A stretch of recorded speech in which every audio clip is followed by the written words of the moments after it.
Hey guys, it's Ash, and in this video I'm going to give you guys some valuable battling tips that all beginners should know, and it will help you guys get a lot better, win more, and go a long way in the game. So let's first talk about how to win a battle. To win a battle, you must either destroy your opponent's King's Tower, which will grant you an instant 3-crown victory, or destroy one more tower than your opponent within the given time of the battle. Both you and your opponent are given 3 minutes, but if within this 3 minutes there is still a tie, then the game will go to sudden death mode in overtime, which is an extra 1 minute. And within this overtime period, the first player to knock down any of their opponent's towers will be claimed the victor. However, if neither player had succeeded in taking down the tower within this overtime period, then the battle will conclude in a draw. A win will reward you with trophies. You will obtain the same number of trophies whether you win with a 1 crown or 3 crown. A 3 crown victory is no more special than a 1 crown victory. In fact, most battles are won by either 1 crown or 2 crowns. Thus, you need to understand when to pursue attacking the opposing King's Tower and when it's better to just destroy 1 or 2 arena towers instead. So when should I attack the King's Tower? Well, the King's Tower HP is much greater than your arena tower's HP. In fact, the HP of the King's Tower is over 60% greater than one arena tower. So it's usually much safer to win by either destroying 1 or 2 arena towers instead, and by playing good defense to prevent your opponent from destroying 2 of your arena towers. The king is in sleep mode when the battle begins, which means that he will not assist you on defense with his cannon as long as he is sleeping. In order for the king to wake up, one of the following must happen. One of the arena towers must be destroyed, or the King's Tower would have to be attacked. If both the arena towers are still up and the King's Tower is damaged, then that will awaken the king. So this is very important. You should avoid attacking the King's Tower if you have not destroyed an arena tower, as this will awaken your opponent's king on defense, and he will start firing at your troops with his cannon. Thus, make sure when you're dropping area damage cards such as Fireball or arrows, avoid touching the King's Tower. Inflicting damage onto the King's Tower before taking out an arena tower is one of the biggest mistakes new players make, and this makes a very big difference in battles. Now, after you have destroyed an arena tower, you must decide whether to destroy the second tower or destroy the King's Tower. Most of the time, it's better to attack the second tower as it has significantly less HP than the King's Tower and is also closer in distance. Usually, the only time you should pursue attacking the King's Tower instead of the second arena tower is if the King's Tower is at a low HP. Or if your opponent is in the lead by destroying 2 of your towers and you are low on time, then you need to make that quick decision of whether to go for the win by destroying the King's Tower or play it safe and go for the second arena to end the battle in draw or force overtime. Now, the secret to winning every battle is to efficiently use your Elixir. Every card has an Elixir cost value. To be in an advantage, your goal is to counter your opponent by using cards or combination of cards with a lower Elixir cost than what is played by your opponent. For example, if your opponent sends out the Knight, which is 3 Elixir, and Archers, which is also 3 Elixir, then together that's a total of 6 Elixir. Then if you use your Fireball, which is a 4 Elixir card, to take both of these troops out at once, then this is a rewarding move because you spent a 4 Elixir card to take out a 6 Elixir combo. Thus, you will be placed in a 2 Elixir lead. The greater you are in the Elixir race, the greater chance you have of winning, as you will begin to create stronger combinations. And so, you should always use Elixir efficiently. Now, one very important thing is that you should not waste Elixir. Your Elixir bar is always loading more Elixir every second, but it will cap out when it reaches 10. This is very important because when it reaches 10, your Elixir bar will not generate any more Elixir. Thus, you should always keep your Elixir bar loading and avoid allowing it to hit 10. Now, one very important thing is that you should not waste Elixir. Your Elixir bar is always loading more Elixir every second, but it will cap out when it reaches 10. This is very important because when it reaches 10, your Elixir bar will not generate any more Elixir. Thus, you should always keep your Elixir bar loading and avoid allowing it to hit 10. Do not recklessly deploy multiple cards all at once, as this will make it easy for your opponent to counter your combination of cards with the few Elixir. For example, take the fireball example we used earlier. If you deploy your knight, barbarians, and spear goblins all at once, then you have spent all of your 10 elixir.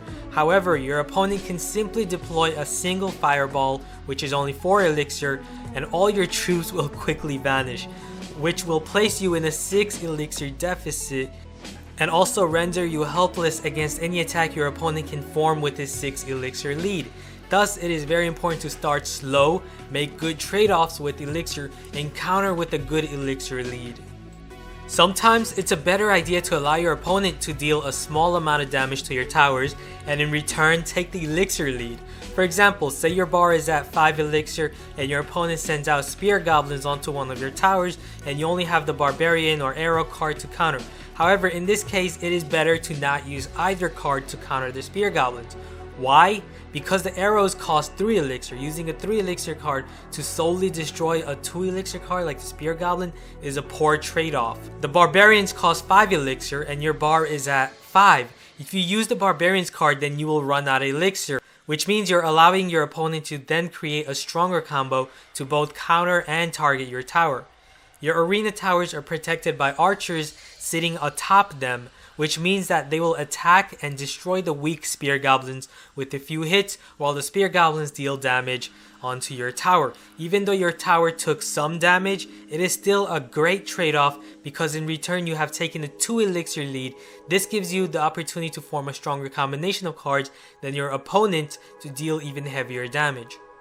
Now, when starting your battle, you should first allow your elixir bar to fill. You should not recklessly deploy your cards without first loading up on elixir, as this will only give your opponent the advantage. For example, say you deploy your prince card when the battle just started and you have 6 elixir, your opponent can simply place a tombstone which costs 2 less elixir and can quickly counter your prince and take a 2 elixir lead. Another example is playing a defense such as Infernal Tower right away. This is a bad idea as your opponent can just wait a few seconds to load up on elixir, plan out a good counter, and also weaken your Infernal Tower without even touching it because of the Infernal Tower's 40-second lifetime. Thus, it's important to first allow your bar to load up. Usually, you will face opponents who will also wait to deploy until they have a full elixir bar. In this case, you have 2 options. Option 1 is to deploy your card first. If you reach 10 elixir and deploy your card first, then you will be given a greater elixir lead for every second your opponent remains at full elixir and doesn't play a card.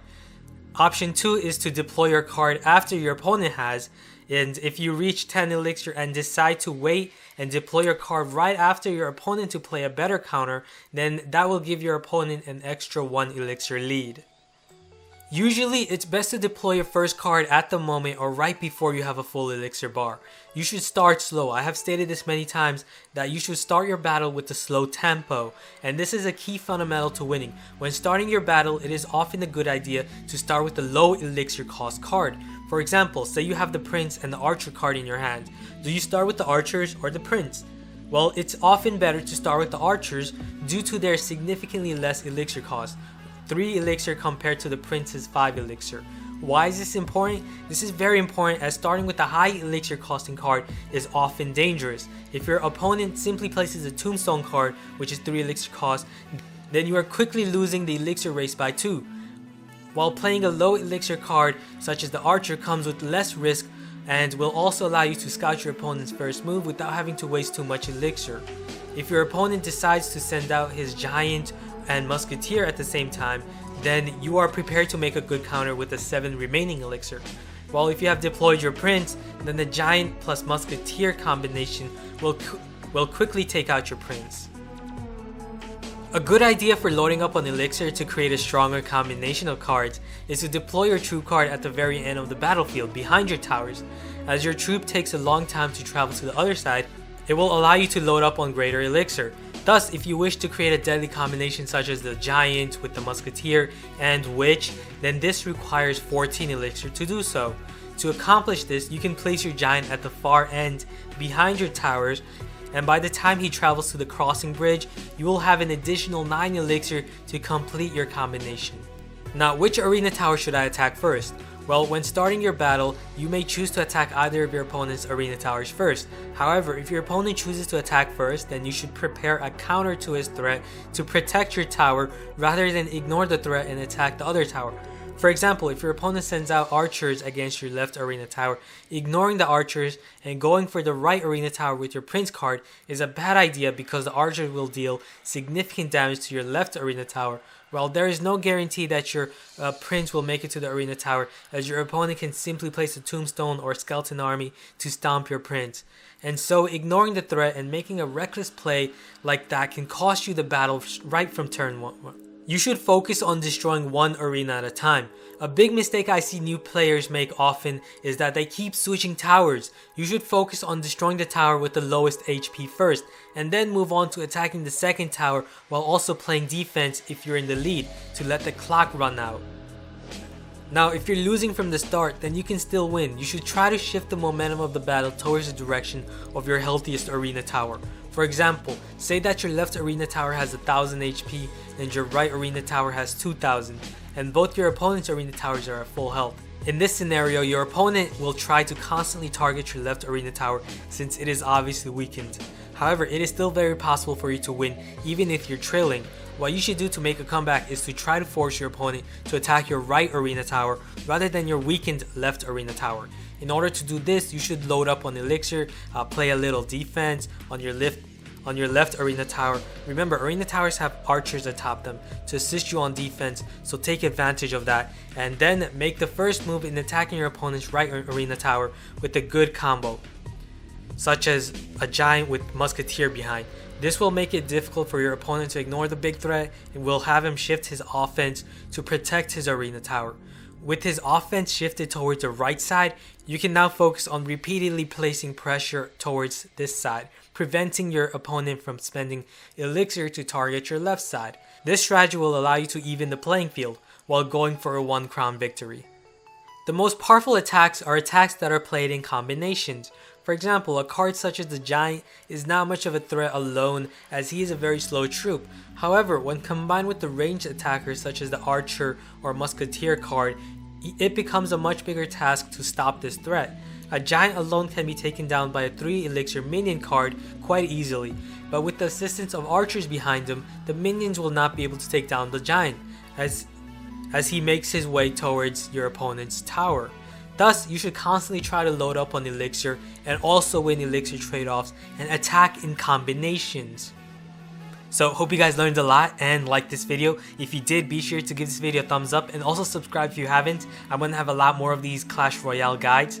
So thanks for watching. I'll see you guys again soon. Later.